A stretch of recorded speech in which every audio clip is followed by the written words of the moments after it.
ابھی ایڈورڈ سعید کی کتاب ہیومنزم اینڈ ڈیموکریٹک کرٹیسزم کا اردو ترجمہ قریباً مکمل کر چکا ہوں. سوچا آپ لوگوں سے ایک المیہ کا ذکر کروں.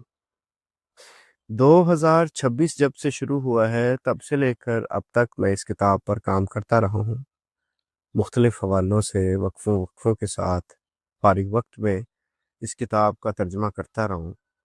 اب جب کہ چھٹا مہینہ شروع ہونے والا ہے، قریباً 5 ماہ ہو گئے ہیں مجھے اس پہ کام کرتے ہوئے، اور جب یہ مکمل ہونے پہ آئی ہے تو آپ کو بتاؤں مجھے اس کا کیا فائدہ ہونے والا ہے.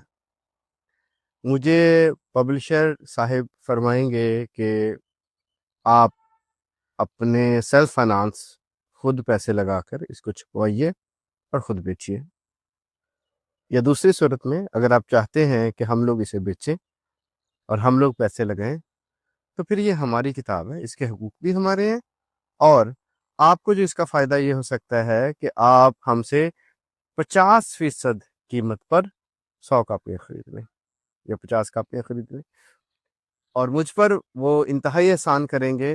مجھے 5 یا 10 کاپیاں بغیر قیمت کے اگر وہ دے دیں تو یہ ان کا بہت بڑا احسان ہوگا مجھ پر، اور میں شاید یہ احسان لے بھی لوں، کیونکہ میرے اکثر جاننے والے چاہیں گے کہ میں ان کو ایک عدد کاپی تحفتاً دوں.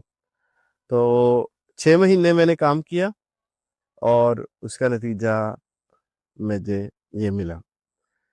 دوسری بات، اس کے نتیجے میں اگر میں 6 مہینے کسی کھدر کی دکان پہ کام کرتا، کسی اکیڈمی میں ٹیوشن وغیرہ پڑھاتا، تو شاید اس سے میں کافی زیادہ کما سکتا تھا. ادبی کام مشکل ہے، کوئی پڑھتا نہیں ہے.